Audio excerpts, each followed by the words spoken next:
Imagine you've just discovered this completely life-saving treatment. Like the chemistry is absolutely flawless. Right, the dream scenario. Exactly. The clinical trials were just this resounding success. But instead of actually reaching the patients who are desperately waiting for it, that treatment just sits in a metaphorical warehouse for a year. Costing millions of dollars, by the way. Millions of dollars, yeah. And honestly, countless human lives. And why? Simply because it takes human beings that long to organize, to format, and synthesize the absolute mountains of paperwork required for regulators to, actually approve it. It's a massive bottleneck. It really is. In the world of healthcare, speed isn't just about corporate efficiency or saving a buck. It is quite literally a matter of life and death. But historically, we treat speed in science as the ultimate enemy of accuracy. For sure. Rushing the science usually means risking these catastrophic, irreversible errors. This raises an important question, though. How do organizations balance the urgent, sometimes life or death need for speed against the absolute non-negotiable requirement for scientific quality? If you send an email too fast and make a typo, you just send a quick follow-up, right? Oops, sorry, wrong attachment. Exactly. But if you rush a clinical summary and misrepresent a dosage or miss a severe side effect, the consequences for patients are just catastrophic. Which brings us to the mission of today's deep dive. We are looking at a really fascinating piece of source material today. It's this dense, highly ambitious, 60-second video script for a service called Learn to Machine. A very bold name. Right. And their entire value proposition is delivering what they call fast-track scientific services to the pharmaceutical and healthcare sectors. So we're going to dissect how they are attempting to solve this massive paperwork bottleneck, delivering incredibly technical scientific data on timelines that, frankly, sound almost fictional. They really do sound made up. Okay, let's unpack this, because the script opens by establishing this exact tension immediately. We hear a voiceover basically declare, when scientific deadlines cannot wait, you need speed without compromising quality. And I got to tell you, I hear that, and my skeptical alarm bells are just deafening. I don't blame you at all. It's like trying to build an airplane while you are already falling out of the sky. Is speed without compromising quality just a very clever marketing paradox? Or is there an actual mechanism to accelerate this kind of heavy science without cutting corners? Well, resolving that paradox is literally the core survival mechanism for modern pharmaceutical development right now. Because the only way to move at the speeds they're advertising isn't by, demanding scientists drink more coffee and sleep less. Right, just typing faster isn't going to cut it. No, not at all. It's achieved through intense systemic structural organization. Think about it. The friction in scientific writing usually comes from the blank page. The blinking cursor of doom. Exactly. Figuring out how to start, how to structure the core argument, where to put the data tables. To achieve extreme speed, you have to completely eliminate the blank page before the clock even starts ticking. That makes the shift in the source material really compelling, actually, because they don't linger on those broad promises for very long. They dive straight into timelines that are measured in mere hours. Yeah, the numbers are wild. The script promises a full manuscript first draft delivered in 18 hours, and they specify it is structured and reporting guideline aligned. Now, even knowing they aren't starting with a blank page, a structured reporting guideline aligned manuscript in 18 hours. How is that humanly possible? I know it sounds absurd. Yeah. Because writing a standard manuscript usually takes weeks, sometimes months of back and forth. Wow. But the secret mechanism here, and this is key, is that specific phrase they used, reporting guideline aligned. Okay, break that down for us. So in medical research, you are never writing a creative essay. You are adhering to incredibly rigid, globally standardized templates, things like the ICH guidelines. So it's basically a highly regulated fill-in-the-blank situation. Think of it less like writing a book and more like filling out an incredibly complex, high-stakes tax return. Oh, that makes so much sense. Right. By ensuring the process is aligned with those guidelines from the very first second, the medical writer isn't making narrative choices. They aren't sitting there debating how to gracefully transition from the methods section to the results section. Because that structural framework is already hard-coded into the process. Exactly. The architecture's locked. So they are essentially pouring raw trial data into a highly rigid, prefabricated mold. And I guess the fact that they explicitly call it a first draft is a pretty crucial distinction, right? Absolutely. They aren't handing over a finalized, peer-reviewed, ready-to-publish document in 18 hours. Yeah, that would be literal magic. They're completing the heaviest lift, which is wrestling the chaotic, raw data into a structurally sound document that a broader team can actually react to. Which is usually the most painful part of the process anyway. Oh, it's the exact friction point they're solving. But, words are really only half the battle here. Yeah. If the narrative draft is being generated in 18 hours, the underlying mathematics have to move just as fast to actually support it. Which leads right into the next deliverable in the script. It mentions a statistical analysis plan, or SAP, delivered in 24 hours. A 24-hour SAP is it's wild. And the source says this includes estimates, analysis models, mock tables, listings, and figures. Now, I'm going to take a swing at translating this for everyone. Please do. Building an SAP in 24 hours feels to me like installing all the complex plumbing in a massive skyscraper before the water is even turned on. You are defining exactly where every single drop of data will go once the trial is finished. That is a brilliant analogy, yes. Okay, but an estimate, my understanding is that this is the ultimate target of the trial. Yes. Like defining exactly what you're measuring and how you handle things like patients inevitably dropping out. Am I looking at that right? Oh, you are spot on. And I have to say, I absolutely love this part of the process because this is where the sheer magic of biostatistics happens. You're geeking out a little bit right now. I really am. People often gloss over the SAP, but building mock tables and defining estimates in a 24-hour window is a masterclass in mathematical foresight because an estimate doesn't just ask, did the drug work? Right, that would be too simple. Way too simple. It asks, how do we measure if the drug worked if a patient stops taking it because they move to another state versus a patient who stops taking it because the side effects were just too severe? Oh, wow. So you're having to anticipate human unpredictability on a massive scale. Exactly. You are mathematically planning for life getting in the way. And those mock tables they mentioned, Yeah, what are those? they're literally empty grid boxes. The statisticians are drawing the exact visual architecture of how the final efficacy numbers will be presented years before those actual numbers even exist. So they know exactly what the final report will look like just without the data filled in. Yes. And getting that locked down in one day prevents monumental arguments and delays down the line. But, I mean, calculating variables for thousands of potential patients and mapping out that architecture in a single day leaves literally zero room for error. None. Zero. Because if the estimate is off by even a fraction, or if a mock table misrepresents some safety parameter, the entire multi-million-dollar trial could be deemed invalid by a regulator. It happens more often than you'd think. Here's where it gets really interesting, though. Okay. Because the script immediately introduces the safety net for this blistering speed.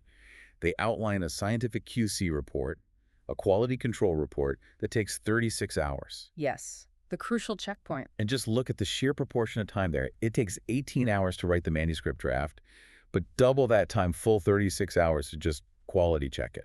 It's very telling, isn't it? It's like painting a masterpiece in a single afternoon, but spending the next 2 full days inspecting every single brushstroke with a magnifying glass. I love that. And that ratio highlights a fundamental truth about scientific delivery that a lot of people outside the industry don't realize. Writing the text is almost always faster than verifying the text. Interesting. So the source notes this quality control team evaluates data consistency, references, terminology, tables, figures, and document alignment. Document alignment is the big one there. I actually want to push on that concept of document alignment, especially when we talk about technology accelerating the process. If a machine or some AI system is helping generate these 18-hour drafts, the risk of a hallucination, like a completely fabricated number or a fake reference, has to be sky high. Oh, absolutely. The AI could just invent a very convincing sounding p-value. Right. That makes this 36-hour QC step not just a nice bonus for quality, but a literal life or death necessity. Yeah, document alignment is basically a forensic audit. If Table 4 in your data set says the patient demographic was 45.2% female, but paragraph 3 on page 12 of the manuscript rounds that to 46%, that is a critical data consistency failure. Even just rounding up like that. Yeah, even just rounding up. Because regulators need absolute traceability, so evaluating document alignment means a human expert is manually cross-referencing every single claim. Every p-value, every dosage metric in the narrative text has to be traced back to the raw statistical outputs. That sounds exhausting. It is grueling, intense work. Honestly, the 36-hour QC phase is the only reason the 18-hour drafting sprint isn't just reckless driving. Okay, so once that single trial is locked down, heavily quality checked, and statistically sound, the focus of the source material expands dramatically. Yeah, the scope gets much bigger. We move away from the micro level of a single manuscript And suddenly the timelines stretch from hours into full days. The script introduces a rapid evidence review in 5 days and a budget impact model in 7 days. Right. I mean, we just jumped from measuring time in hours to taking a full week. What makes a budget impact model so heavy that it takes a whole week? Well, if we connect this to the bigger picture, we are shifting from evaluating a single isolated drug trial to evaluating the entire global landscape of a specific disease. Okay, so a much wider lens. Synthesizing all of that evidence is just a monumental task. The 5-day rapid evidence review mentions using PRISMA-aligned reporting. And PRISMA is this highly rigorous mechanism for conducting a systematic review. Let's actually break down how that mechanism functions, because it's not just, a researcher typing keywords into Google Scholar and picking the 10 articles they like best, right? Oh, far from it. If Yeah. you did that, regulators will laugh you out of the room. Yeah. PRISMA works like a strict mathematical elimination process. It exists purely to prevent researchers from cherry-picking data. Because you could easily just pick the studies that make your drug look good. Exactly. So you have to document a forensic audit trail. You start by pulling, say, 10,000 papers from global medical databases. 10,000. Wow. Yeah. Then you apply filters. You explicitly document, okay, we are excluding 4,000 of these because they weren't placebo-controlled. Okay. Then you exclude another 3,000 because the patient age group doesn't perfectly match our target demographic. You exclude 2,500 more for incorrect dosage tracking. PRISMA forces you to explicitly justify every single paper you throw out until you are left with maybe the 50 papers that truly objectively represent the global evidence. So distilling 10,000 papers down to a pristine, bias-free data set in 5 days, that is what feeds directly into that 7-day budget impact model. Precisely. And that budget impact model falls under Health Economics and Outcomes Research, or HEO. Okay, and the script describes this as a payer-focused model with base case, scenario, and sensitivity analyses. Now, payer-focused means we are suddenly talking to the people actually writing the checks, right? Yep. Like insurance companies or national health services. Exactly, the financial gatekeepers. So you aren't just proving the drug works chemically anymore. You are proving they won't literally go bankrupt offering it to millions of people. Yes, and to do that effectively, you have to build these massive interlocking financial simulations. The base case they mention that is your most likely scenario. Like under normal conditions. Right. The drug costs this much, this many people will probably take it, so here is the total budget impact for the year. But a payer won't just accept the base case and say, sure, looks good. They want to know what happens when things go wrong. Exactly. That's why you need scenario analyses. They'll ask, what happens if a generic competitor drops their price by 20% next year? Or what if the patient pool grows twice as fast as we expect because of a new diagnostic tool? And I'm guessing a sensitivity analysis would be tweaking those individual levers to see where the breaking point is. You got it. Like if the cost of manufacturing the drug goes up by just $2 per pill, does the entire national healthcare budget for this disease just completely collapse? Yep. And you're running hundreds of those permutations. And it's not just about cost. A drug might cost $10,000 a year, which sounds incredibly expensive to a payer up front. Yeah, that's a lot of money per patient. But your sensitivity analysis might prove that by taking this drug, it prevents a $50,000 emergency surgery in 30% of those patients. Oh, wow. So you have to mathematically prove the offset. Exactly. You are proving the long-term savings. The sheer volume of variables, the complex economic forecasting, and the deep healthcare policy integration is exactly why this deliverable requires a 7-day fast-track timeline. It's an entirely different beast than just writing a single clinical manuscript. Okay, so all of this incredible speed, right? Generating manuscripts in hours, filtering thousands of research papers in days, building these complex economic simulations, it all creates a new, very daunting problem. The bottleneck just moves. Right. All of this disparate data has to be funneled into a highly rigid format for the ultimate gatekeepers to actually approve the drug. Which brings us to the final deliverable in the script. The CTD Module 2 summaries in 5 days. Ah, the regulatory finish line. The voiceover notes, they prepare structured clinical overviews using available regulatory and study documentation. Now, I see CTD Module 2 mentioned all the time in pharmaceutical literature. It's everywhere. My understanding for the listeners is that this isn't just a basic summary. It's essentially the high-stakes elevator pitch to regulators like the FDA or the EMA, where you literally have to compress millions of data points from maybe a decade of research into a single cohesive narrative. That is a perfect way to conceptualize it. CTD stands for the Common Technical Document. It's the internationally agreed upon format for new drug applications. And honestly, the cognitive load required to build Module 2 is just staggering Because there's so much data? because of the synthesis required. The regulatory writer in this 5-day window is not generating any new data whatsoever. Their sole job is synthesis. Making sense of the noise. Right. They might be handed 50,000 pages of raw study reports, safety profiles, efficacy tables, and lab results. And they have to understand the science deeply enough to know exactly what the FDA reviewer absolutely needs to see on page 1 and what is just background noise that can be relegated to an appendix. It requires an incredibly precise, almost ruthless analytical mind to distill a decade of complex scientific research into a clinical overview in under a week. It really is a unique skill set. Which brings us to the ultimate question of this entire deep dive. I mean, we've just walked through 6 incredibly demanding deliverables. Yeah, we covered a lot of ground. We did. Manuscripts, statistical blueprints, forensic quality control, global evidence reviews, economic modeling, and regulatory summaries.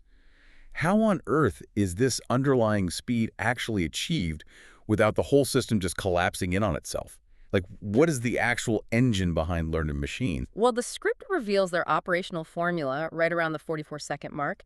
They say, domain experts, technology enabled, quality reviewed. So what does this all mean? Because I want to push hard on that middle phrase, technology enabled. I figured you would. In today's tech landscape, that is a classic corporate buzzword. And it usually means one of two things, right? Either it's a fancy way of saying these scientists are just using standard word processors and spreadsheets. Which doesn't explain the speed. Exactly. Or, more concerningly, it implies that automated AI systems are doing all the heavy lifting while the humans just sit back and watch the machine hallucinate medical data. What's fascinating here is the specific sequencing of those 3 pillars. Notice that domain experts comes first. Huh. Yeah, they didn't lead with technology. They aren't saying AI-generated human review. They literally lead with experienced scientific professionals.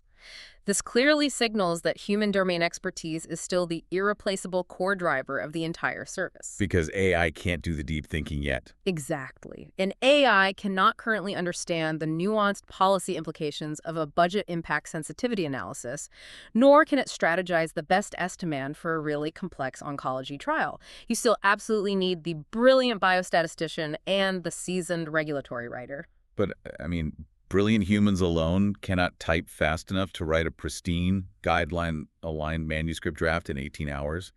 The math on just the typing speed alone barely works out, let alone the actual cognitive processing time. And that is exactly where the technology-enabled workflows act as the accelerant. The technology isn't doing the science.